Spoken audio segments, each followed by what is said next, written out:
সেজদাটা মসজিদের টাইলসের উপরে পড়েছে, জায়নামাজের উপরে পড়েছে, মসজিদের কাতারের উপরে, মুসল্লার উপরে পড়েছে, কিন্তু আল্লাহর হাবিব বলেন তোমার সেজদাটা আল্লাহর কুদরতি পায়ের উপরে পড়েছে।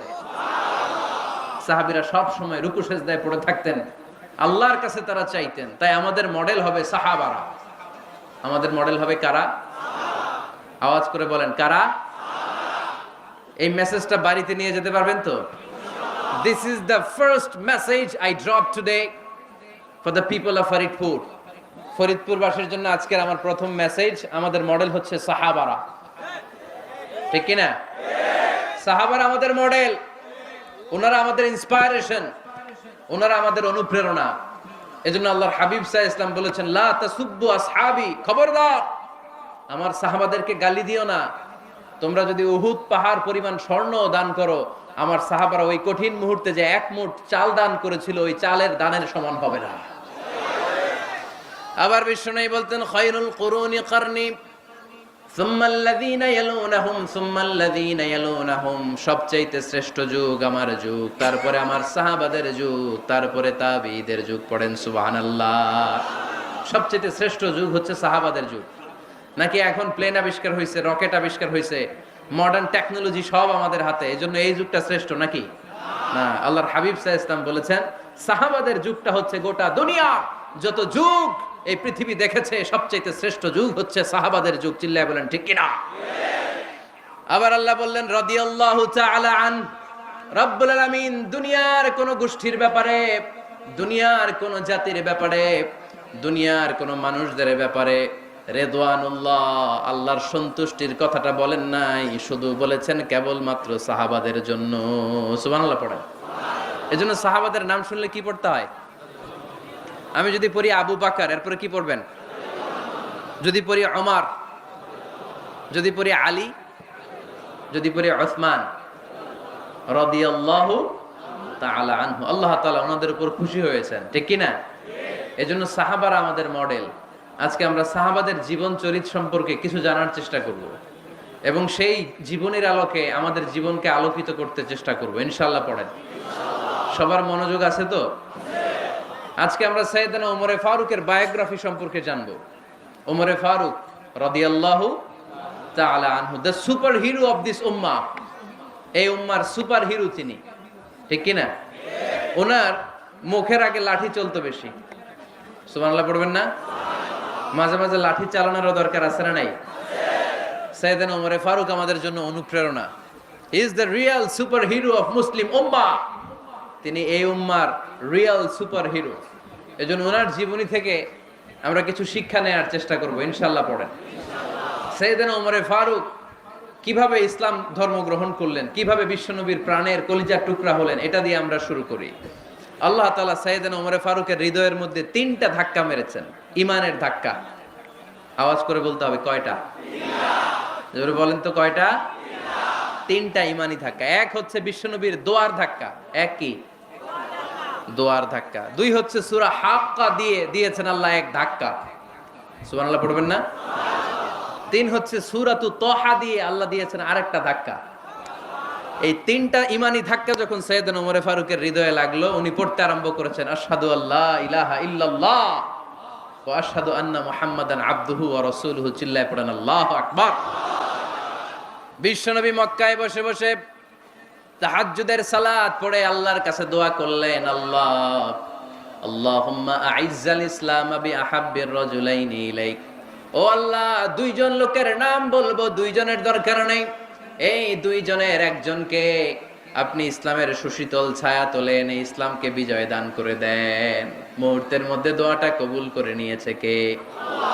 বিশ্বনবী বললেন আল্লাহ 2 জনের নাম বলবো আজকের দোয়ায়।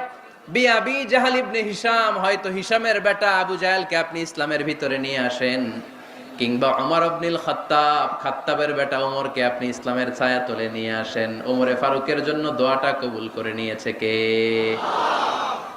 মক্কার যে অবস্থা, আল্লাহর হাবিব সাল্লাল্লাহু আলাইহি ওয়াসাল্লাম বুঝলেন মক্কার এই 2 জনের একজন যদি আমার সাথে না থাকে তাহলে মক্কায় দাওয়াতি কাজ চালিয়ে যাওয়া যাবে না। আল্লাহরে বললেন আল্লাহ বেশি চাই না, এই 2 জনের একজন, হয় আবু জাহেল নয় ওমর, হয় আবু জাহেল নয় ওমর।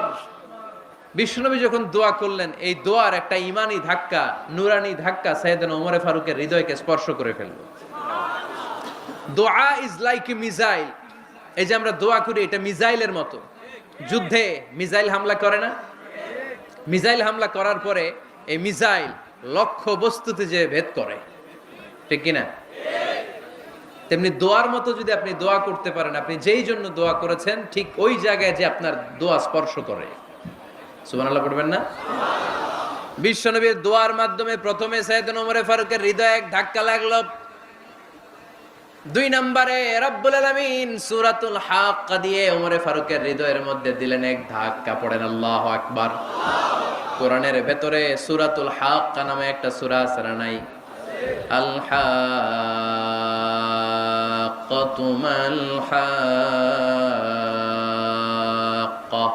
ওয়া মা আদরাকা মাল হাক্কা। পড়েন আল্লাহু আকবার।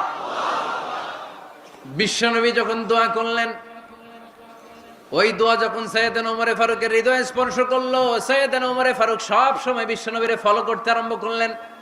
বিশ্বনবী ডানে গেলে লুকিয়ে লুকিয়ে ওমর ফারুক ডানে যায়, বিশ্বনবী বায়ে গেলে লুকিয়ে লুকিয়ে ওমর ফারুক বায়ে যায়। বিশ্বনবী একবার মসজিদুল হারামে যে নামাজ পড়তে শুরু করলেন, ওমর ফারুক তখন বিশ্বনবীর পিছু পিছু ছদ্মবেশে পেছন থেকে যে বিশ্বনবী কিভাবে নামাজ পড়ে দেখতে শুরু করলেন। বিশ্বনবী ইন দা মিন টাইম এশার নামাজে আল হাক্কাতু মাল হাক্কা তেলাওয়াত শুরু করে দিলেন। আল হাক্কাতু মাল হাক্কা তেলাওয়াত শুরু করে দিলেন। তেলাওয়াত করতে করতে বিশ্বনবী যখন তেলাওয়াত করতেছে, ওমর ফারুক এরকম দুলতেছে আর মজা পাচ্ছে। ও মিয়া, বিশ্বনবীর কণ্ঠ বুঝি আমার মতো কণ্ঠ, আপনার মতো কণ্ঠ, আহমদ বিন ইউসুফের কণ্ঠ, আব্দুল বাসিতের কণ্ঠ না? আহা, বিশ্বনবীর গলায় যে কি সুরের ঝংকার আল্লাহ দিয়েছেন, কি সুরের লহরি আল্লাহ দিয়েছেন, একবার যে শুনতো পাগল হয়ে যেত। আল্লাহু আকবার। বিশ্বনবী সূরা হাক্কা মন্ত্রমুগ্ধ তেলাওয়াতে, মন্ত্রমুগ্ধ সুর দিয়ে, মন্ত্রমুগ্ধ কণ্ঠ দিয়ে তেলাওয়াত করতে লাগলেন। এশার সালাতে ওমর ফারুক দুলতে লাগলেন। ওমর ফারুক যত শুনেন অবাক হয়ে যায়, যত শুনেন অবাক হয়ে যায়, যতই শুনে অবাক। কিরে? কারণ তিনি আরবি ভাষা বুঝতেন। এত সুন্দর শব্দের গাঁথনি, এত প্রাঞ্জল বর্ণনা, এত সুন্দর অন্তমিল, এটা কবিতা না হয়ে পারে না। উনি মনে মনে ভাবলেন, এটা মনে হয় কবিতা। It might be poem, it could be poem. Muhammad মনে হয় কবি হয়ে গেছে, তার কাব্য প্রতিভা দিয়ে সে এটা বানিয়েছে। তা না হলে এত সুন্দর কথা, এটা কবিতা না হয়ে পারে। ইন দ্য মিন টাইম বিশ্বনবী কিন্তু দেখতেছে না যে পেছনে ওমর। বিশ্বনবী তেলাওয়াত করছিলেন, ইন দ্য মিন টাইম বিশ্বনবী পড়ছিলেন ওমা হুয়া বিকাউলি শাইরিন কলিলাম মা তুমিনুন। এই আয়াতের অর্থ হলো, এটা কোনো কবির কথা নয়, খুব অল্প সংখ্যক লোকই তোমরা ঈমান আনো। সুবহানাল্লাহ পড়ে। এটাকে বলে কোইন্সিডেন্ট। কোইন্সিডেন্ট, হুট করে অনেক সময় মিলে যায়। যায় কি যায় না? আপনি একজনের কথা ভাবতেছেন ভাবতেছেন, বাজারে গেলেন, বাজারে যেই দেখেন ওই লোকটা দাঁড়ায় আছে। এরকম হয় কি হয় না? কোইন্সিডেন্ট। ওমর ফারুক মনে মনে যেটা ভাবতেছে ওই কথা দিয়ে বিশ্বনবী তেলাওয়াত করতেছে। আল্লাহু আকবার। বিশ্বনবী যে আয়াত তেলাওয়াত করছিলেন, আয়াতের অর্থ হলো, এটা কোনো কবির বানানো কবিতা না, খুব অল্প সংখ্যক লোকই তোমরা ঈমান আনো। ওমর ফারুক আটকে উঠলেন, থমকে দাঁড়ালেন। ঘটনা কি? আমি মনে মনে ভাবলাম, কিরে এত সুন্দর কথা, এটা তো মানুষের কথা হতে পারে না, এটা নিশ্চয়ই কবিতা, কবির কথা। কিন্তু মুহাম্মদ এখন আবার পড়তেছে ওমা হুয়া বিকাউলি শাইর, এটা কোনো শায়েরের, কবির কথা নয়। কলিলাম মা তুমিনুন, অল্পই তোমরা ঈমান আনো। তার মানে আমার মনে যা চলে মুহাম্মদ এটা টের পায়। মুহাম্মদ গণক। নাউজুবিল্লাহ পড়বেন না? মুহাম্মদ অনেক বড় মাপের একজন গণক। মানুষের হৃদয়ে কি চলে, মনে মনে কি ভাবে, মুহাম্মদ না দেখেও বলে দিতে পারে। ইন দা মিন টাইম বিশ্বনবী পরের আয়াতে পড়লেন ওয়ালা বিকাউলি কাহিনিন কলিলাম মা তাযাক্কারুন। এই আয়াতের অর্থ হলো, এটা কোনো গণকের বানানো গণনা নয়, খুব অল্প সংখ্যক লোকই তোমরা উপদেশ হিসেবে এটাকে মানো। সুবহানাল্লাহ পড়েন। এবার আর ওমর ফারুকের সহ্য হয় না। কি আজীব তামাশা! প্রথমে মনে করলাম কবিতা, মোহাম্মদ কয় কবি না, সে কবি না, এটা কবিতা না। তারপর ভাবলাম সে গণক, সে আয়াত পরে পরে বলে দিল এটা গণনা নয়। তাহলে এটা কি? এটা কি কবিতাও না, গণনাও না, তাহলে এটা কি? বিশ্বনবী তখন পড়লেন তানজিলুম মির রাব্বিল আলামিন। সুবহানাল্লাহ পড়েন। পরের আয়াত ছিল তানজিলুম মির রাব্বিল আলামিন। এটা দুনিয়ার কোনো কবির বানানো কবিতা না, এটা কোনো গণকের গণনা না, এটা কোনো সাহিত্যিকের বানানো সাহিত্য নয়, এটা মহাবিশ্বের পরিচালক রব্বুল আলামিনের কাছ থেকে পাঠানো কিতাব কোরআন। সূরা হাক্কার ধাক্কায় ওমরে ফারুক কাইত, প্রথমে ধাক্কাটা লাগলো যে দোয়া। বিশ্বনবী তাহাজ্জুদে কেঁদে দোয়া করলেন, আল্লাহ হয় আবু জাহেল রে দিবা নাইলে ওমর রে দিবা। ওই দোয়া ওমরে ফারুকের হৃদয়ে ছোঁয়া লেগেছে। এরপরে হাক্কা, সূরাতুল হাক্কা দিয়ে দিলে এক ধাক্কা। এই ধাক্কা খেয়ে উথাল পাথাল হৃদয়ের মধ্যে, হায় রে এ কি বাণী, এ কেমন কথা, কে মুহাম্মদ। তারপরও শয়তানের ওয়াসওয়াসা আছে না নাই? আল্লাহ বলে যতই ওয়াসওয়াসা ওমরকে দেয়া হোক, আমি ওমরে ফারুককে এই মুসলিম উম্মতের সেনাপতি বানিয়ে ছাড়বো, আমি সেনাপতি বানাবো। এবার 3 নাম্বার ডোজ। ডাক্তারের কাছে গেলে প্রথমে দেখবেন সিম্পল ডোজ দেয়, নরমাল ওষুধ, এটাতে কাজ না হলে ডোজ বাড়ায়, একেবারে কাজ না হলে অ্যান্টিবায়োটিক মারে, আছে না নাই? আল্লাহ প্রথমে দোয়ার ছোঁয়া লাগালেন, তারপর সূরা হাক্কা দিয়ে ধাক্কা মারলেন, এরপরে রব্বুল আলামিন বলেন এবার 3 নাম্বার ডোজ সূরা তহা দিয়ে আমি তোমার হৃদয়টারে উজালা বানায় দেব রে ওমর। শয়তান ওদিক দিয়ে ওয়াসওয়াসা, খেলা দুই দিক থেকে চলতেছে। আল্লাহ তাআলা হেদায়েতের রাস্তায় টানছে, শয়তান জাহান্নামের দিকে টানছে। ঘোষণা দেয়া হলো মক্কায়, মুহাম্মদের মাথা কেটে এনে দিলে এত এত স্বর্ণ মুদ্রা দেয়া হবে। ওমরে ফারুক রাজি হয়ে গেলেন, নাঙ্গা তলোয়ার নিয়ে বিশ্বনবীর মাথা কাটার জন্য ছুটলেন। নাউজুবিল্লাহ পড়বেন না? বনু জাহরা গোত্রের এক লোক বলে, আইনা ইয়া আমার, কই যাও? মুহাম্মদের মাথা কাটতে যাই। আরে মুহাম্মদের মাথা কাটতে যাও? তোমার বোন ফাতিমা বিনতে খাত্তাব আর তোমার বোন জামাই সাঈদ কদ সাবা, এরা তো ধর্ম ত্যাগ করে ফেলছে, এটা তো আমাদের ধর্ম ত্যাগ করে মুহাম্মদের ফলোয়ার হয়ে গেছে। আগে ওমর ঘর সামলাও, পরে মুহাম্মদের মাথা কাটতে যেও। ওমরে ফারুক অবাক হয়ে গেলেন, তলোয়ার নিয়ে বিশ্বনবীর দিকে না যে নিজের বাড়ির দিকে চলে গেলেন। বিশ্বনবীর আপন বোন ফাতেমা বিনতে খাত্তাব, বোন জামাই সাঈদ আর খাব্বাব রাদিয়াল্লাহু তাআলা আনহু, তিনজন মিলে সূরা তহা তেলাওয়াত করছিলেন। পড়েন সুবহানাল্লাহ। মক্কায় লুকিয়ে লুকিয়ে দাওয়াত হতো। খাব্বাব রাদিয়াল্লাহু তাআলা আনহু একটা চামড়ার ফলকের মধ্যে সূরা তহার কয়েকটা আয়াত এনে ওমরে ফারুকের বোন আর বোন জামাইকে শিক্ষা দিচ্ছে, ট্রেনিং দিচ্ছে। সুবহানাল্লাহ পড়েন। লুকিয়ে লুকিয়ে ওমরে ফারুক যখন ঘরে চলে আসলেন, এরা তটস্থ হয়ে গেল। সাইয়েদনা খাব্বাব বিছানার তলায় লুকিয়ে গেলেন। ওমরে ফারুক বললেন, দরজা খোলো। ফাতেমা বিনতে খাত্তাব দরজা খোলার পরে নির্মম ভাবে সাইয়েদনা ওমর রাদিয়াল্লাহু তাআলা আনহু বোনের গায়ে আঘাত শুরু করে দিল। বোন জামাইকে আহত করতে শুরু করলো আর বলতে শুরু করলো, তোরা পাগল হলি কেন? কি আছে ওই মুহাম্মাদের মধ্যে? কি জাদু নিয়ে সে এসেছে? সে যাই বলে লোকজন পাগল হয়ে যায়, সবাই তার উপর কালিমা পড়ে ঈমান এনে ফেলে। কি এমন জিনিস তোদের কাছে আছে যেটা দেখে মুহাম্মদকে তোরা ভালোবাসলি? কি আছে? কি পড়তেছিলি আমারে দেখা। ফাতেমা বলে, ইন্নাকা রিজসুন লা ইয়ামাসসুহু ইল্লাল মুতাহহারুন। ও আমার ভাই ওমর, তুমি নাপাক। তুমি কি? লা ইয়ামাসসুহু ইল্লাল মুতাহহারুন, পবিত্রতা অর্জন না করে এই কোরআন ধরা যায় না। সুবহানাল্লাহ পড়েন। ওমরে ফারুক গোসল করে আসলেন, কারণ ধাক্কা তো আগে কয়েকটা খাইছে। কথা বুঝেন নাই বোধহয়? প্রথমে দোয়ার ধাক্কা, পরে কোন সূরা দিয়ে ধাক্কা? হাক্কা দিয়ে ধাক্কা। 3 নম্বরে এখন আরেকটা ধাক্কা খাবে। গোসল করে আসলেন। ফাতেমা বিনতে খাত্তাব বললেন, গোসল যখন করে এসেছেন, এই নেন। ওমরে ফারুক এবার চামড়ার কাপড়ের মধ্যে সূরা তহার প্রথম আয়াতের দিকে নজর করলেন। নজর করেই কোরআনের প্রেমে পড়ে গেলেন। পড়েন সুবহানাল্লাহ।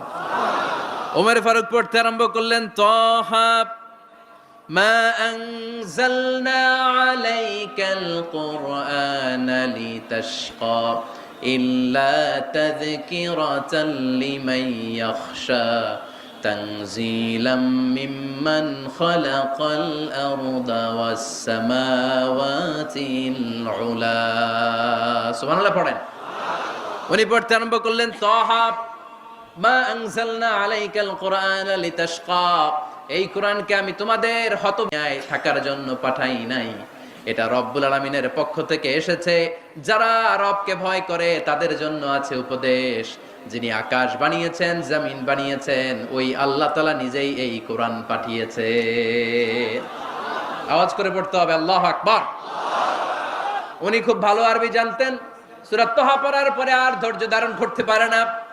ওমর ফারুক ছোট্ট বাচ্চার মতো কান্না শুরু করে দিলেন। আল্লাহু আকবার। সূরা তাহাটা হাতে নিয়ে, তলোয়ারটা হাতে নিয়ে বিশ্বনবীর দিকে ছুটতে আরম্ভ করলেন। আইনা মুহাম্মদ, কোথায় মুহাম্মদ? তোমরা আমাকে মুহাম্মাদের কাছে নিয়ে চলো।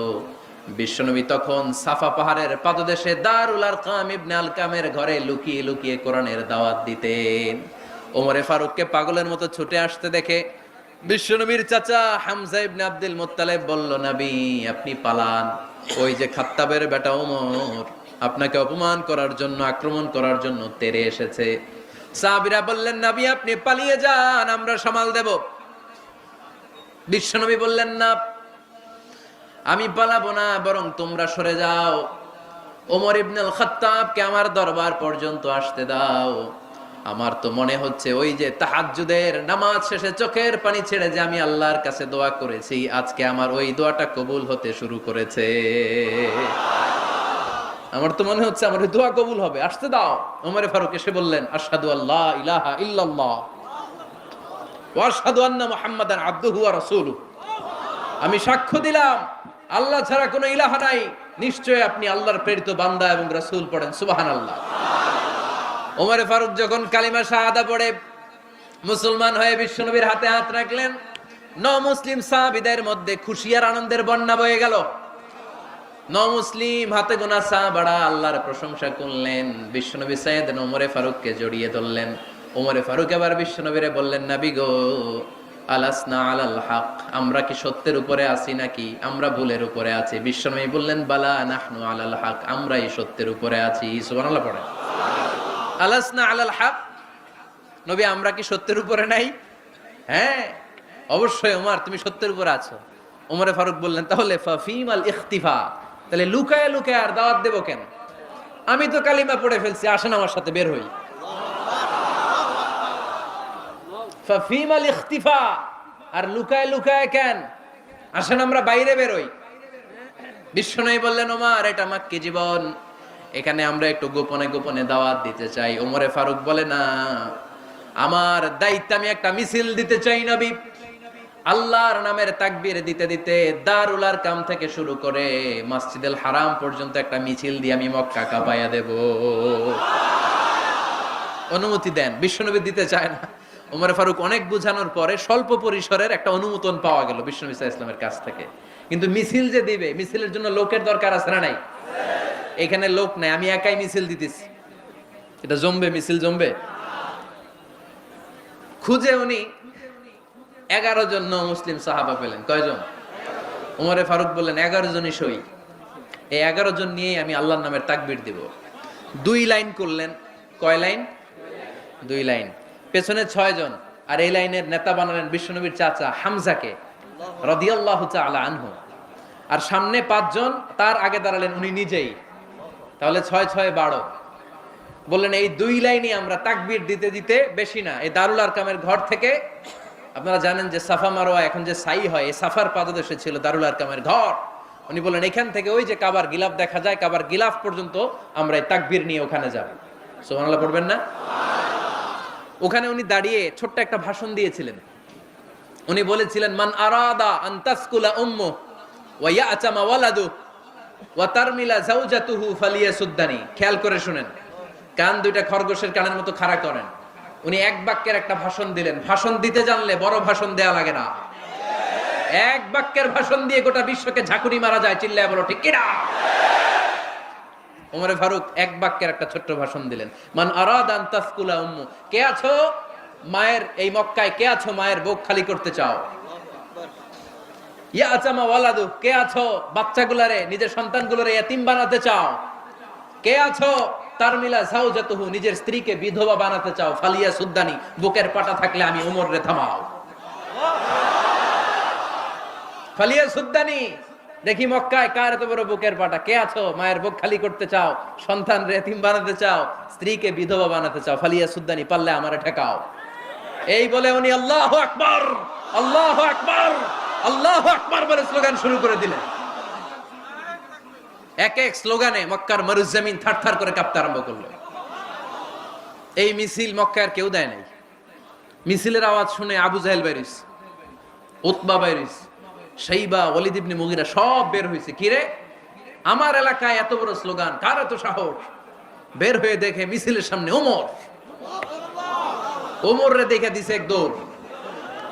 কারণ ওমরে ফারুককে থামানোর মতো বাপের বেটা মক্কায় দ্বিতীয়টা কেউ ছিল না। আওয়াজ করে বলেন ঠিক কিনা? ওমরে ফারুক আল্লাহু আকবার, আল্লাহু আকবার বলে স্লোগান দিতে দিতে মসজিদুল হারামের ভেতরে ঢুকে গেল। কাবার গিলাফ ধরার পরে সেদিন মিছিল থেমেছে। ওই আল্লাহর নামের স্লোগান সেদিন কেউ থামাতে পারে নাই, কিয়ামত পর্যন্ত কেউ থামাতে পারবে না। চিল্লায় বলো ঠিক কিনা?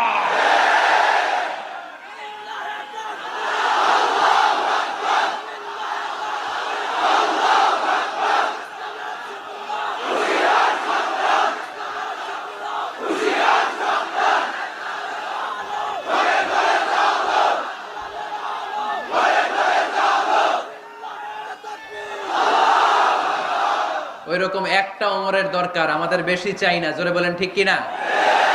দাও খোদা দাও আমায় আবার ওমর দারাজ দিল, দাও খোদা দাও আমায় আবার ওমর দারাজ দিল, দাও আলীর মতো বীর সেনানি, আলীর মতো বীর সেনানি জাগাতে নিখিল, দাও খোদা দাও আমায় আবার ওমর দারাজ দিল। সুবহানাল্লাহ পড়েন। একটা ওমর লাগবে। চিল্লায় বলেন কয়টা? ওই ওমরের অপেক্ষায় বাংলাদেশ সহ গোটা মুসলিম উম্মাহ, ঠিক কি না? একটা ওমরে যথেষ্ট। আমাদের সেন্ট্রাল লিডারশিপ নাই তো, আমাদেরকে এদিকে লাথি মারলে আমরা ওইদিকে যাই, ওদিক থেকে গুতা মারলে আমরা এদিকে যাই। আমাদের রিপ্রেজেন্টেটিভ, আমাদের প্রতিনিধিত্ব করার মতো কোনো কেন্দ্রীয় লিডারশিপ নেতৃবৃন্দ গোটা বিশ্বে নাই, ঠিক কি না? আমরা সেই ওমরে ফারুকের অপেক্ষায়, আমরা সেই ইমাম আল মাহাদির অপেক্ষায়। এই ওমরে ফারুক আমাদের মডেল, ঠিক কি না? থার্ড ইন পজিশন এই পুরা উম্মতের মধ্যে ওনার পজিশন নাম্বার 3। 1 নাম্বার পজিশন বিশ্বনবীর, কার? 2 নাম্বার পজিশন কার? আবু বকর। 3 নাম্বার পজিশন কার?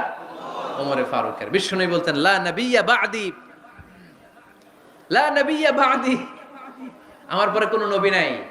ওয়ালা রাসূলা, আমার পরে কোনো রাসূলও নাই। আমার নবীর পরে আর কোনো নবী আছে? আমার নবীর পরে আর কোনো রাসূল আছে? এই যে কাদিয়ানি যে একটা সম্প্রদায় আছে, এরা কি মুসলিম নাকি অমুসলিম? মুসলিম সম্প্রদায়ের সাথে এদের কোনো সম্পর্ক নাই। চিল্লায় বলেন ঠিক কি না? এরা যদি মুসলমান হতে চায়, আমার নবী দ্য লাস্ট মেসেঞ্জার বিশ্ব নবীকে খাতামুন নবী হিসেবে সংবাদ সম্মেলন করে গোটা বিশ্বকে জানাই দিতে হবে, তারপরে তাদেরকে আমরা মুসলিম হিসেবে স্বীকৃতি দিব। চিল্লায় বলেন ঠিক কি না? তা না হলে তারা কোন ধর্মের এটাকে জানাই দিতে হবে।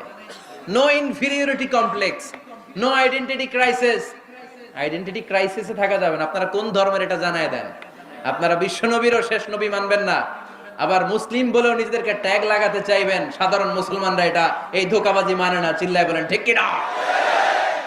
আমার নবীর পরে কোনো নবী নাই, আমার রাসূলের পরে কোনো রাসূল নাই, ঠিক কি না? আল্লাহর হাবিব বলতেন লাউ কানা বা'দি নাবিয়্যুন লাকানা উমর, তবে আমার পরে যদি নবী হওয়ার যোগ্যতা কারো থাকে, আমার ওমরের ওই যোগ্যতা আছে। সুবহানাল্লাহ পড়েন। প্রভু তুমি বলেছ রাসূল দেবে না, বলনি দেবে না ওমর, বলনি দেবে না হামজা তারি, খালিদ বিজয় সমর। প্রভু তুমি বলেছ রাসূল দেবে না, বলনি দেবে না ওমর, বলনি দেবে না হামজা তারি, খালিদ বিজয় সমর। প্রভু তুমি বলেছ রাসূল দেবে না। সুবহানাল্লাহ পড়েন। এজন্য আমরা একটা ওমর চাই। কয়টা? বেশি লাগবে? নেতার মতো নেতা কয়টা লাগে? জোরে বলেন কয়টা? Enough, that's enough. Omar Farooq, our super hero. ওনার সাথে বিশ্বনবী সাল্লাল্লাহু আলাইহি ইসলামের মুসাহারার সম্পর্ক ছিল। ওমরে ফারুক যে বিশ্বনবীর শ্বশুর, এটা অনেকে জানেই না। ওমরে ফারুক রাদিয়াল্লাহু তাআলা আনহু বিশ্বনবীর শ্বশুর ছিলেন। এটা আজকে নতুন শুনছেন, কে কে হাত তোলেন। দেখছেন হুজুর, সঠিক বলছি না আমি? অনেকে আমরা জানি না। মাশাআল্লাহ, জানতে লজ্জা নাই, শিখতে লজ্জা নাই। লজ্জা হচ্ছে অজ্ঞতায় আর মূর্খতায়, ঠিক কি না? আমরা শিখতে রাজি আছি। যে কথা বলে আমরা তার ছাত্র। আমার আগে হুজুর কথা বলতেছিলেন, আমরা ছিলাম ছাত্র। এখন আমি কথা বলতেছি, এখন আমরা সবাই হয়ে গেছি ছাত্র, ঠিক কি না? যিনি বলেন তিনি শিক্ষক, বাকিরা আমরা ছাত্র, ঠিক কি না? চার খলিফার দুই খলিফা, ইসলামের চার খলিফার দুই খলিফা বিশ্বনবীর মেয়ের জামাই, আর বাকি দুই খলিফা বিশ্বনবীর শ্বশুর। সুবহানাল্লাহ পড়েন।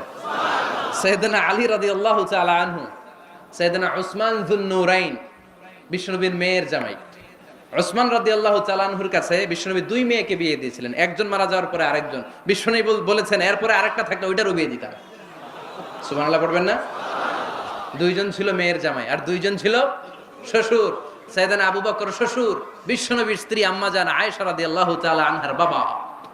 বিশ্বনবীর স্ত্রী আম্মাজান হাফসা রাদিয়াল্লাহু তাআলা আনহার বাবা ছিল সাইয়েদনা ওমর ফারুক। চিল্লায় পড়েন আল্লাহু আকবার। জানো তো না পজিশন না? সাইয়্যিদু কুহুলিল জান্নাহ। জান্নাতে যত নারীরা যাবে, নারীদের সর্দারিনী হবে সাইয়্যিদাতুনা ফাতেমা রাদিয়াল্লাহু তাআলা আনহা। এই ফরিদপুরের যত ইয়াং স্টারেরা, তোমরা যারা জান্নাতে যাবে, তোমাদের লিডার হবে সাইয়েদনা হাসান আর হুসাইন রাদিয়াল্লাহু তাআলা আনহুমা। আর বয়স্ক মুরব্বীরা যারা জান্নাতে ঢুকবেন, আপনাদের লিডার হবে সাইয়েদনা আবু বকর আর সাইয়েদনা ওমর ফারুক রাদিয়াল্লাহু তাআলা আনহু। সুবহানাল্লাহ পড়তে পারলেন না? ওমর ফারুক এটা সাধারণ কোনো ক্যারেক্টারিস্টিক্স নয়। ওনাকে আল্লাহ তাআলা নলেজও দিয়েছেন, আবার দিনদারিও দিয়েছেন। আমার দিনী ভাইয়েরা খেয়াল রাখবেন, কোনো আলেমের মধ্যে বা কোনো নেতার মধ্যে যদি এই দুইটার সমন্বয় আপনি পান, যে তার জ্ঞানও আছে আবার দিনদারিও আছে, he belongs the knowledge and he belongs the তাকওয়া, সে গোটা বিশ্বকে জয় করে ফেলবে, ঠিক কি না? যার মধ্যে জ্ঞান আছে, যার মধ্যে তাকওয়া আছে, তারে কেউ থামায় রাখতে পারে? ওমরে ফারুককে এই দুই নেয়ামত দিয়ে ধন্য করেছে কে? সহিহ বুখারীর বর্ণনা, বিশ্বনবী সাহাবীদের সামনে একটা স্বপ্নের কথা বলছেন। বিশ্বনবী বললেন, আমি স্বপ্নে দেখলাম আমার আঙ্গুলের ফাঁকা থেকে দুধ বের হচ্ছে। আমি তৃপ্তি সহকারে দুধ খেলাম। খাওয়ার পরে দেখলাম আঙ্গুলের মধ্যে একটু দুধ লেগে আছে। আমার আঙ্গুলে অতিরিক্ত লেগে থাকা দুধটা আমি ওমরে ফারুকের মুখের মধ্যে লাগিয়ে দিলাম। সাহাবারা বললেন, ইয়া রাসূলুল্লাহ, ইয়া হাবিবাল্লাহ, মাযা আওয়ালতা বিহি, এই স্বপ্নের আপনি কি ব্যাখ্যা করলেন, আমরা তো বুঝলাম না। বিশ্বনবী বললেন, আওয়ালতু বিহি আল ইলম, আমি এই দুধ দিয়ে জ্ঞানের ব্যাখ্যা করেছি, কারণ ওমরকে আল্লাহ যেই জ্ঞান দিয়েছে গোটা বিশ্বের কাউকে এত জ্ঞান দেয় না। এজন্য স্বপ্নে যদি কেউ দেখেন যে আপনি দুধ খাচ্ছেন, তার মানে আল্লাহ তাআলা আপনার জ্ঞান বাড়ায় দিবে। ওমরে ফারুককে দুধ খেয়ে অতিরিক্ত দুধের অংশটা বিশ্বনবী আবু বকর রাদিয়াল্লাহু তাআলা আনহুর মুখে দেন নাই, সাইয়েদনা উসমানের মুখে দেন নাই, আলী রাদিয়াল্লাহু তাআলা আনহুর মুখে দেন নাই। স্বপ্নে ওই অতিরিক্ত লেগে থাকা দুধটা বিশ্বনবী ওমরে ফারুকের ঠোঁটের মধ্যে লাগিয়ে দিয়েছেন। এই হাদিস থেকে প্রমাণ হয় আল্লাহ তাআলা জ্ঞানের নেয়ামতে সাইয়েদনা ওমরে ফারুককে ধন্য করেছেন। আবার বুখারীর বর্ণনা, বিশ্বনবী সাল্লাল্লাহু আলাইহি ওয়াসাল্লাম আরেকটা স্বপ্নের বর্ণনা দিচ্ছেন। তিনি বললেন, তোমাদের সবাইকে স্বপ্নে আমার সামনে দাঁড় করানো হলো। আমি দেখলাম তোমাদের কারো জুব্বা নাভি পর্যন্ত, কারো জুব্বা হাঁটু পর্যন্ত, কারো জুব্বা টাকনু পর্যন্ত। ওমরে ফারুককে যখন স্বপ্নে আমার সামনে দাঁড় করিয়ে দেয়া হলো, আমি দেখলাম ওমরের জুব্বা এত লম্বা, ওমর টেনে হিচড়ে তার জুব্বা নিয়ে সামনে হেঁটে যাচ্ছে। সাহাবারা বললেন, ফামাযা আওয়ালতা বিহি ইয়া রাসূলুল্লাহ, ও আল্লাহর রাসূল, এই স্বপ্ন দিয়ে আপনি কি বুঝাতে চাইলেন, আমরা কিছু বুঝলাম না। বিশ্বনবী বললেন, আউয়ালতু বিহি আদ-দীন, আমি এই হাদিসের দ্বারা দিনের ব্যাখ্যা করলাম। যার জামা যত লম্বা তার দিনদারি তত বেশি। সুবহানাল্লাহ, আসতে পড়েন। স্বপ্নে দেখলেন কোন সাহাবীর জুব্বা নাভি, কোন সাহাবীর হাঁটু, কারোটা টাকনু, কিন্তু ওমরে ফারুকের জুব্বা এত লম্বা, ইয়াজুরু সাওবাহু, তিনি তার জুব্বা টেনে হিচড়ে যাচ্ছেন। বিশ্বনবী বললেন, এটা দ্বারা আমি দ্বীন, আমি তাকওয়া, দিনদারি তাকওয়া এটার ব্যাখ্যা করেছি। তার মানে ওমরে ফারুকের তাকওয়ার সামনে সব তাকওয়া পানি হয়ে যাবে, কোন সুবহানাল্লাহ। আল্লাহ তাআলা সাইয়েদনা ওমরে ফারুককে দ্বীনের জ্ঞান দিয়েছেন, তাকওয়া দিয়েছেন। যুবক ভাইয়েরা, যাকে আল্লাহ তাআলা দ্বীনের জ্ঞান দেয়, যাকে আল্লাহ তাআলা তাকওয়ার এই গুণ দিয়ে সমৃদ্ধ করে, তার জন্য গোটা বিশ্বের সব দরজাগুলোকে ওপেন করে দেয় কে? কত বড় মুত্তাকি ছিলেন সাইয়েদনা ওমরে ফারুক। মদিনার সমাজে কয়জন মুনাফিক ছিল বিশ্বনবী ছাড়া কেউ বলতে পারতেন না। বিশ্বনবী কোন সাহাবীকে মুনাফিকদের লিস্ট দিয়ে যান নাই, একজন সাহাবী ছাড়া। দেখি কেউ বলতে পারেন কিনা ওই সাহাবীর নাম? কি নাম? হুযায়ফা ইবনুল ইয়ামান রাদিয়াল্লাহু তাআলা আনহু। উনাকে বলা হতো সাহিবু সিররি রাসূলিল্লাহ, আল্লাহ রাসূল সাল্লাল্লাহু আলাইহি ওয়াসাল্লামের গোপন তথ্যের ধারক বাহক। সুবহানাল্লাহ পড়বেন না? বিশ্বনবী ইন্তেকালের আগে মদিনার সমাজে মোট কয়জন মুনাফিক আছে এই তথ্য আবু বকরকে বলেন নাই, ওমর রাদিয়াল্লাহু তাআলা আনহুকে বলেন নাই, উসমান রাদিয়াল্লাহু তাআলা আনহু, আলী রাদিয়াল্লাহু তাআলা আনহু, আশারাতুল মুবাশশিরিন বিল জান্নাহ কোন সাহাবীকে বলেন নাই। শুধুমাত্র কেবলমাত্র একমাত্র হুযায়ফা ইবনুল ইয়ামান রাদিয়াল্লাহু তাআলা আনহুর কাছে মুনাফিকদের লিস্টে বিশ্বনবী দিয়ে গিয়েছেন। সুবহানাল্লাহ পড়েন।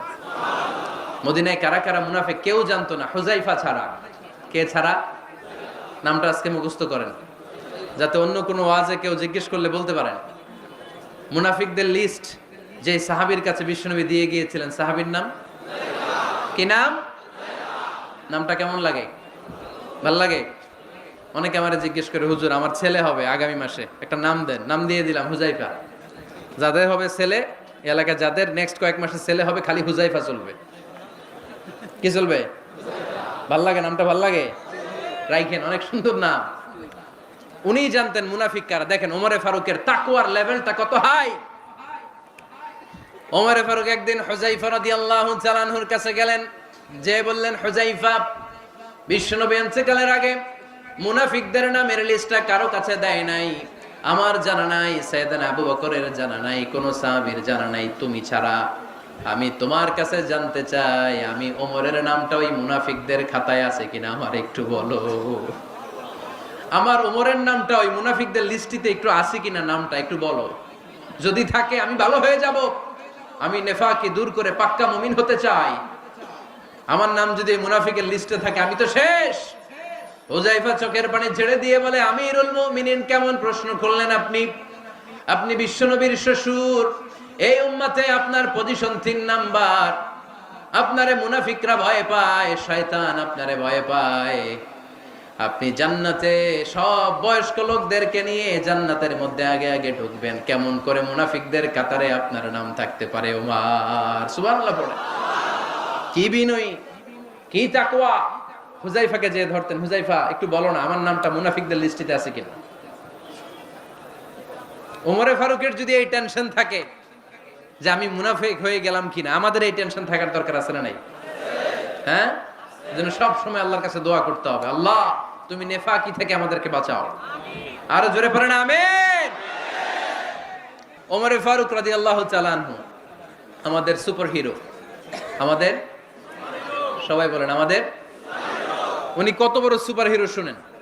উনি জুমার খুতবা দিচ্ছেন। কি দিচ্ছেন? মসজিদে নববীতে। খুতবার মাঝখানে হঠাৎ বললেন, ইয়া সারিয়াতাল জাবাল, ইয়া সারিয়াত ইবনে জানিমিল জাবাল। এই কথা বলেই আবার খুতবা দিতে শুরু করলেন। ওনার এই ইয়া সারিয়াত ইবনে জানিমিল জাবালের সাথে আগের কথারও কোনো মিল নাই, পরের কথারও কোনো মিল নাই। জুমার নামাজের পর মুসল্লি সাহাবারা ধরলেন, বললেন, ইয়া আমিরাল মুমিনিন। খুতবার মাঝখানে হঠাৎ করে ইয়া সারিয়াত ইবনে জালিমিল জাবাল বলে আপনি চিৎকার করলেন কেন? আপনার এই বাক্যের সাথে আপনার খুতবার আগের বাক্যের কোনো মিল নাই, আপনার খুতবার পরের বাক্যেরও কোনো মিল নাই। এই কথা আপনি কারে বললেন, কারে উদ্দেশ্য করে বললেন? এই কথার তাৎপর্য কি আমাদেরকে বুঝিয়ে বলেন। ওমরে ফারুক বললেন, আমি যখন খুতবা দিচ্ছি আমি দেখতে পেলাম ওই যে কয়েক মাস আগে আমি আমার মুসলিম সেনাবাহিনী পারস্যে আক্রমণের জন্য পাঠিয়েছি, বর্তমান ইরানের ওই বিশাল এলাকাতে পারস্যে আমি আমার ব্যাটালিয়ন পাঠিয়েছি। আমি হঠাৎ করে দেখতে পেলাম আমার মুসলিম বাহিনীর সেনাপতি যুদ্ধের এক পর্যায়ে তার ডানে আছে উপত্যকা, বায়ে আছে পাহাড়। সে পাহাড়ি রাস্তা ছেড়ে দিয়ে উপত্যকার দিকে যেতে শুরু করেছে। আমি দেখতে পেলাম আমার মুসলিম বাহিনী যদি উপত্যকার দিকে ছুটে বেড়ায়, কাফির মুশরিকরা আমার মুসলিম বাহিনীকে কচুকাটা করে ফেলবে। তাই আমি এখান থেকে তাদেরকে কমান্ড দিয়ে বলেছি, ইয়া সারিয়াতাল জাবাল, উপত্যকার দিকে নয় পাহাড়ের দিকে যাও, তাহলেই তোমাদের বিজয় নিশ্চিত হয়ে যাবে। উপত্যকার দিকে যেও না, ইলাল জাবাল, ইলা সারিয়াতিল জাবাল, পাহাড়ের দিকে ছোট। সাহাবারা অবাক, ঘটনা কি? উনি বসে আছেন মদিনায় মসজিদে নববীর মিম্বারে দাঁড়িয়ে, উনি যদি ইয়া সারিয়াতাল জাবাল বলে, এটা কি ইরানে যাবে নাকি? ও মিয়া, তখনকার সময়ে বর্তমানের মতো মোবাইল ছিল নাকি? ইন্টারনেট ছিল নাকি? কিছু ছিল? খালি মুখে আমি যদি বলি ইয়া সারিয়াতাল জাবাল, এটা ইরানে যাবে, ইন্ডিয়ায় যাবে, ঢাকায় তো যাবে না, ফরিদপুর শহরেই তো বসবে না, ঠিক কিনা? কিন্তু এটা আমিরুল মুমিনিন বিশ্বাসী সাহাবারা বিশ্বাস করে নিল। কিছু মুনাফিক ছিল, এরা কয় না ঝামেলাস, এটা তো সম্ভব না, এক কাজ করি, এই সেনাপতি যখন বিজয়ী বেশে মদিনায় ফিরে আসবে এরা আমরা ধরবো। এরা দিন গুনতে লাগলো, এই সেনাপতি মুসলিম বাহিনী নিয়ে পারস্য জয় করে কবে ফিরে আসবে। এই মুনাফিকের দলগুলো কখনো সেনাবাহিনীকে অভ্যর্থনা জানাতে যেত না, কিন্তু এইবার সবার আগে মদিনার উপকণ্ঠে যে সেনাপতিদেরকে অভ্যর্থনা জানানোর জন্য ফুল নিয়ে রেডি। ফুল নিয়ে দাঁড়ায় সেনাপতি ঢুকার সাথে সাথে ধরছে, এই সেনাপতি কোত্থেকে আসছে? কয় পারস্য জয় করে আসছি। কয় এমন এমন দিন, জুমার দিন দুপুর বেলা যুদ্ধের মাঝখানে আমিরুল মুমিনিনের কণ্ঠের কোন কথাবার্তা শুনছো নাকি? সেনাপতি অবাক, কয় তোমরা জানলা কেমনে? শুনছি তো। সুবহানাল্লাহ পড়বেন না? আমরা যুদ্ধে একটা ভয়ঙ্কর অবস্থার মধ্যে ছিলাম, পেছন থেকে শত্রু আমাদেরকে আক্রমণ করতে শুরু করে দিল। ডানে যাব না বায়ে যাব, সামনে যাব নাকি পেছনে যাব, রাস্তা খুঁজে পাচ্ছি না।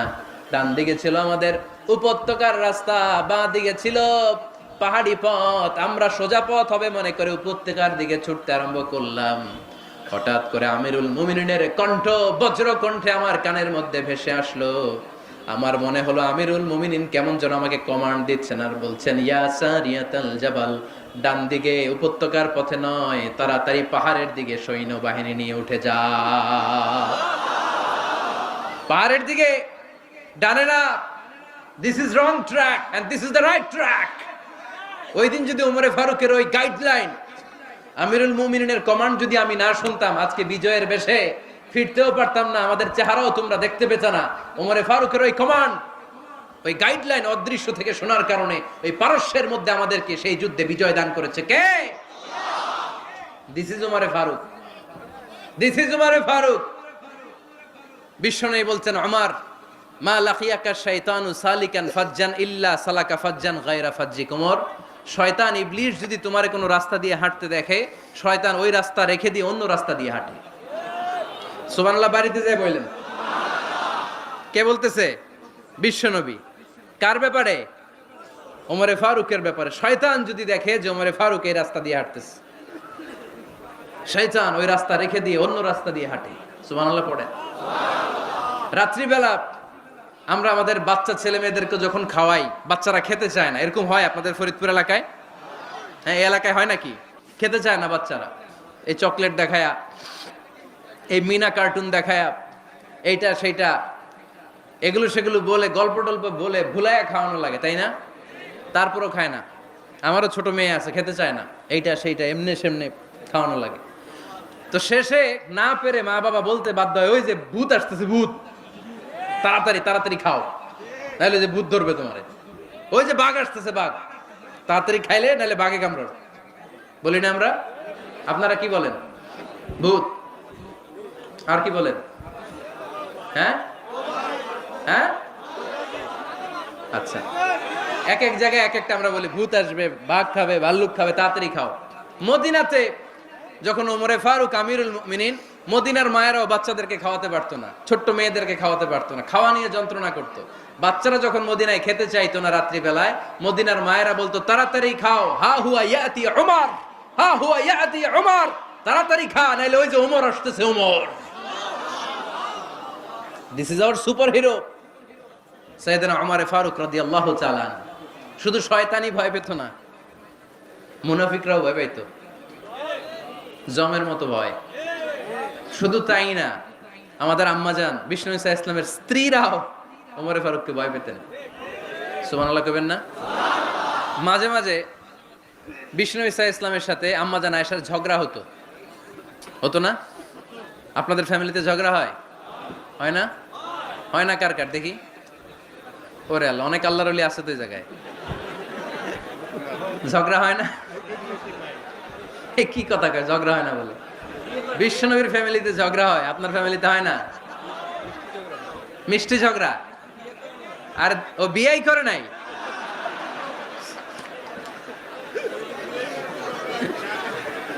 ঝগড়া তো হবেই, দাম্পত্য জীবনের মজাটাই তো এখানে। কখনো ঝগড়া, কখনো আনন্দ, একটু বৃষ্টি, একটু রোদ, একটু হাসি, একটু কান্না, ভালো লাগা ভালোবাসা শেয়ার করে নেয়া, মিলেমিশে একাকার হয়ে যাওয়া, ঠিক কিনা? তো আল্লাহর হাবিব সাল্লাল্লাহু আলাইহি ইসলামের সাথে আম্মাজান আয়েশার ঝগড়া হতো। তো একদিন ঝগড়া হয়ে দুইজন রেগে আছে। খবরদার দুইজন রেগে থাকবেন না, আবার একজন রাগলে আরেকজন থেমে যাবেন, কারণ এই ছোট্ট ঝগড়া থেকে এটা অনেক সময় বিচ্ছেদের দিকে গড়ায়। আমার প্রিয় ফরিদপুরবাসী, ভাবি রেগে গেলে আপনি রাইগেন না, ওই দিন আপনি একটু ঠান্ডা থাকেন। আবার আপনি রেগে গেলে, আমার মাইকের আওয়াজ যদি ভাবিরা শুনেন, আপনারা রেগে যায় না, একটু ঠান্ডা থাকবেন।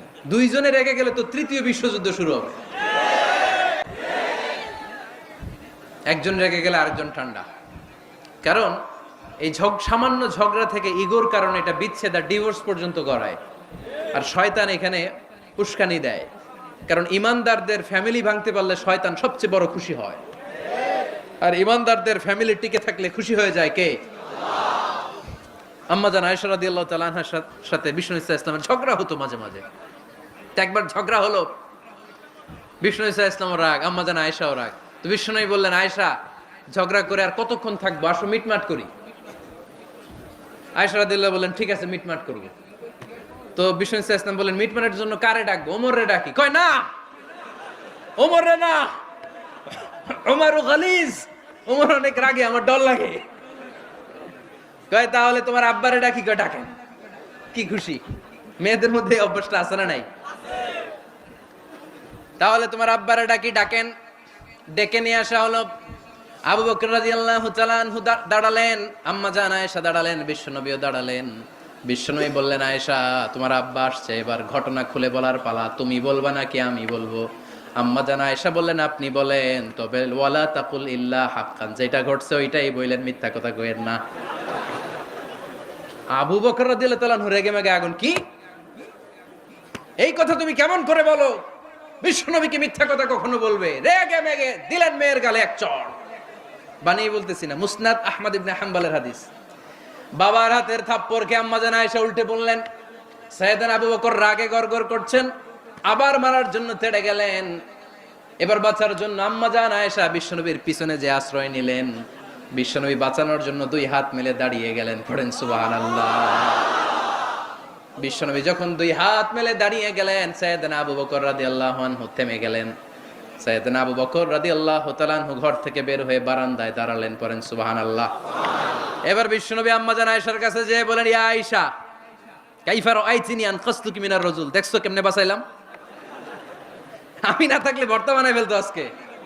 আমি বাঁচাইছি তোমারে, আমি, আমার লগে ঝগড়া করো তুমি। লজ্জায় পড়ে আম্মাজান আয়েশা খিলখিল করে হেসে দিলেন, বিশ্বনবীও হেসে দিলেন। দুইজনের হাসির মধুর আওয়াজ শুনে সাইয়েদনা আবু বকর বাইরে থেকে অবাক, কিরে এতক্ষণ না ঝড় তুফান, এখন দেখি হাসি। সালাম দিয়ে অনুমতি নিয়ে ভিতরে ঢুকলেন। ঢুকে দেখেন আম্মাজান আয়েশাও হাসে, বিশ্বনবীও হাসে। এ হাসি দেখে আবু বকর রাদিয়াল্লাহু আনহু হেসে দিলেন। আরশের উপর থেকে খুশি হয়ে গেলেন কে?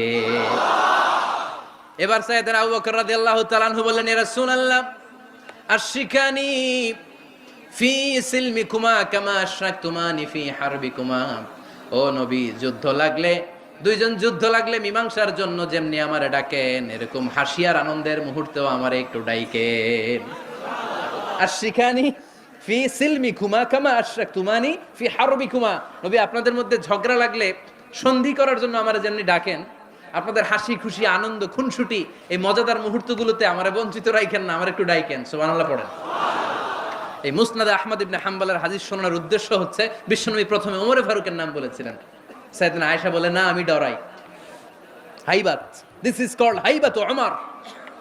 একবার বিশ্বনবীর সব বিবিরা ধরলেন, ও নবী আমাদেরকে এটা দেন ওইটা দেন, ঘরে এইটা নাই ওইটা নাই ওইটা নাই। বিশ্বনবীকে আমার কাছে কিচ্ছু নাই, যদি এমনি আমার বউ হয়ে থাকতে চাও থাকো, তাহলে তা না হলে যা লাগবে কিনে দেব, সাথে সাথে তালাকও দিয়ে দিব। কিছু দিতে পারবো না, আমার নাই তো সামর্থ্য নাই। কিন্তু বিবিরাও ছাড়া না, এটা দেন ওইটা দেন। বিশ্বনবী রহমতের নবী, বিবিদেরকে বুঝাতেও পারেন না, বিবিরা আবদার করতেছে নবী এটা লাগবে ওইটা লাগবে। ইন দ্য মিন টাইম বিশ্বনবী একজনের সালাম শুনতে পেলেন, কে যেন দরজায় দাঁড়িয়ে বলতেছে আসসালামু আলাইকুম।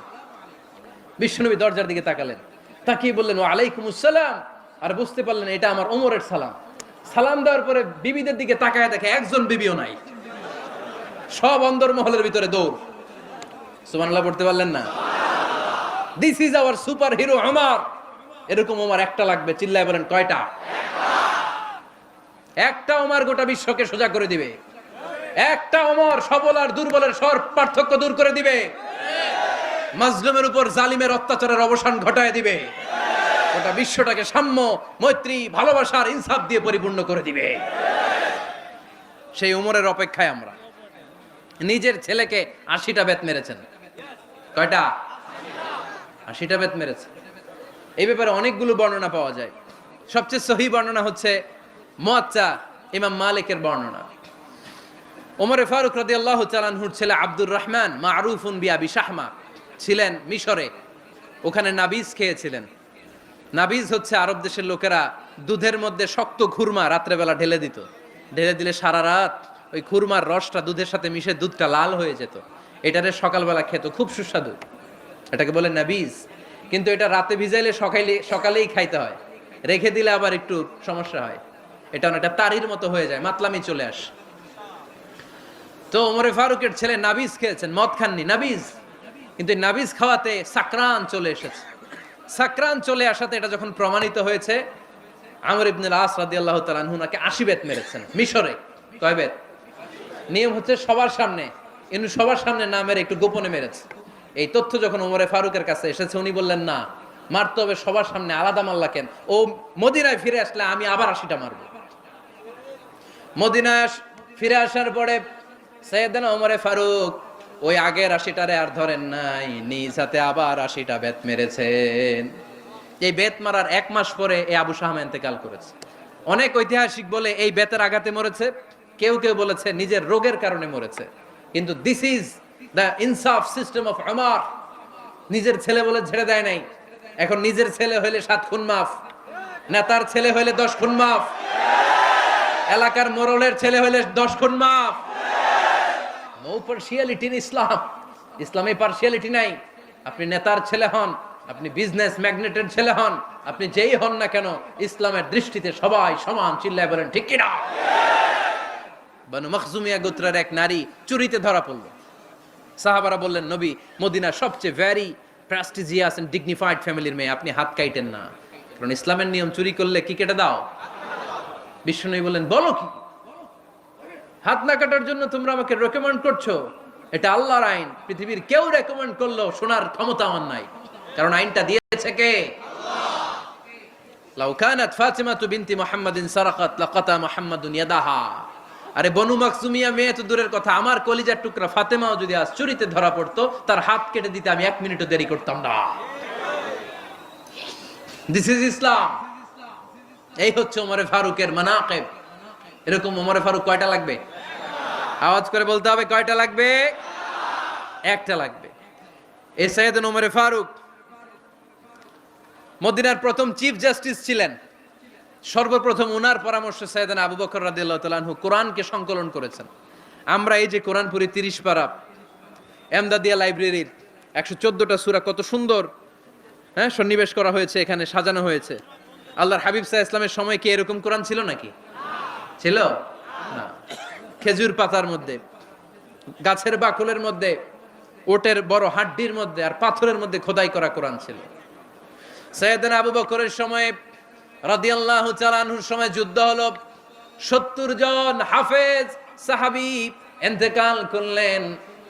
সাইয়েদনা আবু বকর রাদিয়াল্লাহু তাআলা আনহুকে ডেকে ওমর ফারুক বললেন, ও আবু বকর, এইভাবে হাফেজে কোরআন সাহাবীরা যদি দুনিয়া থেকে বিদায় হয়ে যায়, আল্লাহর কোরআনও তো বিদায় হয়ে যাবে। আমার পরামর্শ হলো আপনি সব বয়োজ্যেষ্ঠ সাহাবীদেরকে একসাথে করে কোরআনের সব কাগজগুলোকে একসাথে করে একটা নির্ধারিত কপির মধ্যে কোরআনকে সংকলন করে ফেলেন। সাইয়েদনা আবু বকর বললেন, যেটা আমার নবী করে না, এটা আমি কেমনে করি? কিন্তু ওমর ফারুক নাছোড়বান্দা বলে না, এটা করলে কোনো খারাপ হবে না, ভালোই হবে। মুসলিম উম্মার জন্য এক জায়গায় কোরআন সন্নিবেশিত থাকবে, আপনি করেন।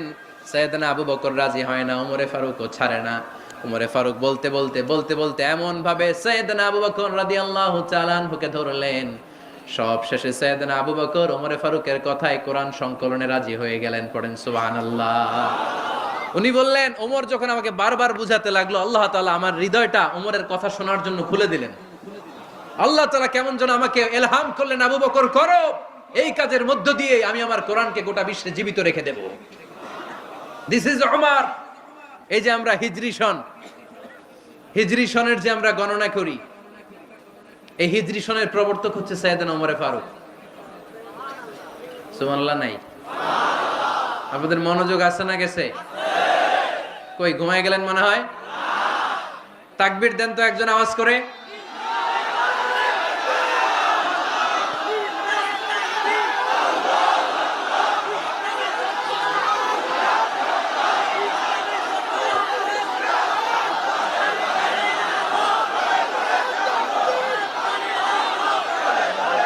মাশাআল্লাহ মাশাআল্লাহ। বসেন বসেন, এখনই শেষ করে দেব কিছু সময়ের মধ্যে। আমরা একসাথে বিদায় নেব ইনশাআল্লাহ। ওঠা বসা করবেন না, ওঠা বসা করবেন না, বসেন। সাইয়েদনা ওমর ফারুক এই হিজরি সনের গণনা শুরু করেছেন। সাহাবারা বলল, আমিরুল মুমিনিন, খ্রিস্টানদের ঈসাই সন আছে, আমাদের মুসলমানদের কোনো সন নাই। আমাদের একটা সন থাকলে আমাদের জিজিয়া নিতে, আমাদের যাকাতের টাকা উত্তোলন করতে অনেক সুবিধা হবে। ওমর ফারুক বললেন, তাহলে কোন সালকে হিজরি, কোন সালকে মুসলিম সাল হিসেবে আমরা ঘোষণা দিতে পারি? একজন বলল, আমার নবী যেই সালে জন্মগ্রহণ করেছেন ওই সালে। ওমর ফারুক বললেন, না, আমার নবীর জন্ম আমাদের জন্য খুশির দিন, কিন্তু এটা আমাদের জন্য প্রেরণা নয়। প্রেরণা নবীর কাজে, ঠিক কিনা? আরো কিছু সাহাবারা বলল, তাহলে যেই সালে আমার নবী ইন্তেকাল করেছে ওইটারে প্রথম সাল ধরেন। ওমর ফারুক বললেন, না, যেদিন তিনি ইন্তেকাল করেছেন এটা আমাদের দুঃখের দিন, এটা আমাদের প্রেরণা নয়। আমাদের প্রেরণা হচ্ছে বিশ্বনবীর ত্যাগ, তিতিক্ষা আর কাজের মধ্য দিয়ে। জোরে কোন ঠিক কিনা? ওমর ফারুক বললেন, যেদিন বিশ্বনবী ইসলাম রক্ষায় নিজের মাতৃভূমি ছেড়ে মক্কা থেকে মদিনায় গিয়েছেন, ওই দিনটাকে হিজরি প্রথম দিন ধরে আমরা হিজরি সাল গণনা করে শুরু করে দেব। ওইটাই হচ্ছে হিজরি সন। সেখান থেকে হিজরি সনের প্রবর্তন করেছেন সাইয়েদনা ওমর ফারুক রাদিয়াল্লাহু তাআলা আনহু। এই যে স্টেট গভর্নমেন্ট, এই যে প্রিজন, জেলখানা, ক্যান্টনমেন্ট, সচিবালয়, গণভবন, বঙ্গভবন, মুক্তিযোদ্ধাদের ভাতা, রাষ্ট্রীয় ভাতা, এই সব নিয়ম কানুন সাইয়েদনা ওমর ফারুক তার রাষ্ট্রীয় আমলে তিনি নিজে করেছেন। চিল্লায় পড়েন আল্লাহু আকবার। মুসলমানদের আলাদা কারেন্সি, নিজস্ব মুদ্রা ব্যবস্থা নিজে চালু করেছেন। সৈনিকদের মধ্যে যারা বিবাহিত, প্রতি 6 মাস অন্তর অন্তর 1 মাসের ছুটি কাটাতে তারা ফিরে আসবে, সাইয়েদনা ওমর ফারুক চালু করেছেন। চিল্লায় আওয়াজ করে পড়েন আল্লাহু আকবার।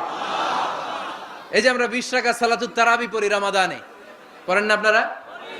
এটা সাইয়েদনা ওমর ফারুক চালু করেছে। সুবহানাল্লাহ পড়তে পারলেন না? কোরআনে মোট 22টা আয়াত আছে যেখানে সাহাবারা ইনডিসিশনে ভুগছিলেন। বিশ্বনবীর মত একটা, ওমর ফারুকের মত আর একটা। এই 22 জায়গায় আল্লাহ তাআলা বিশ্বনবীর মতের পক্ষে আয়াত নাজিল না করে ওমর ফারুকের মতের পক্ষে কোরআনের আয়াত নাজিল করেছেন। আওয়াজ করে পড়েন আল্লাহু আকবার। এদিকে উঠলেন কেন আপনারা? যারা উঠছেন আমার দিকে তাকান।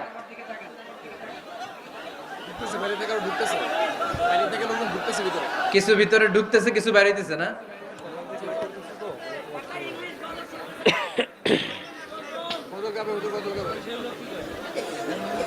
সাইয়েদনা ওমর ফারুক, আমরা সাহাবীদের জীবন চরিত পড়তে চাই না, কত যে অনুপ্রেরণামূলক দৃষ্টান্ত সাইয়েদনা ওমর ফারুক আমাদের জন্য রেখে গিয়েছেন।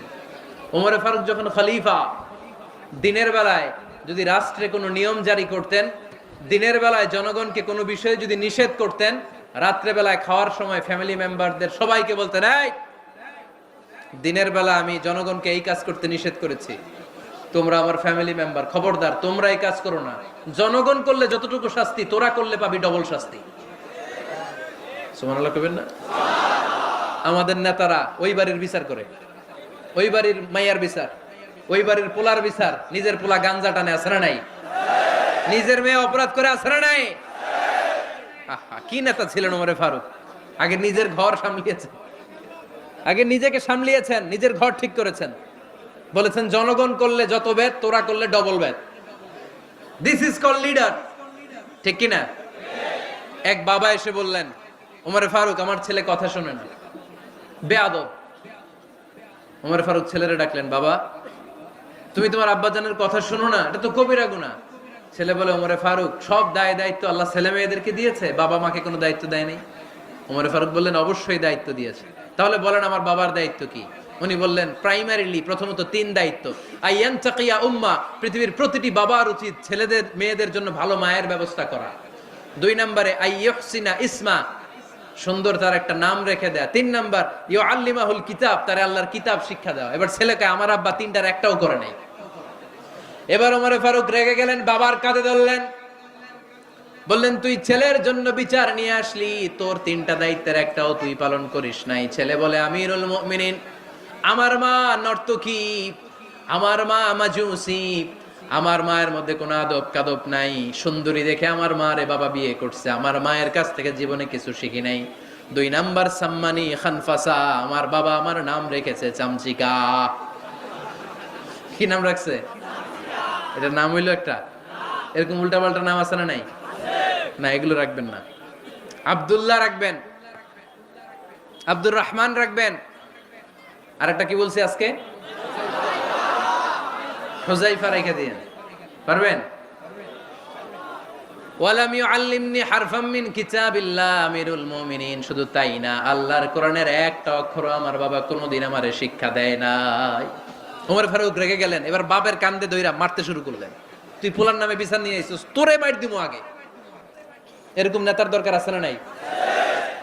মদিনায় এক লোক তার বউরে রাগের চোটে 100 তালাক দিয়ে ফেলছে। কয় তালাক দেয়ার নিয়ম কয়টা? দিছে কয়টা? এবার স্ত্রী কাঁদতে কাঁদতে এসে বলে, আমিরুল মুমিনিন দেখেন আমার স্বামী আমারে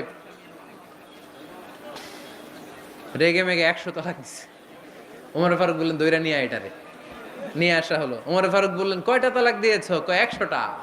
কেন দিছো? কয় মাথা গরম আছিল। এরকম আছে না?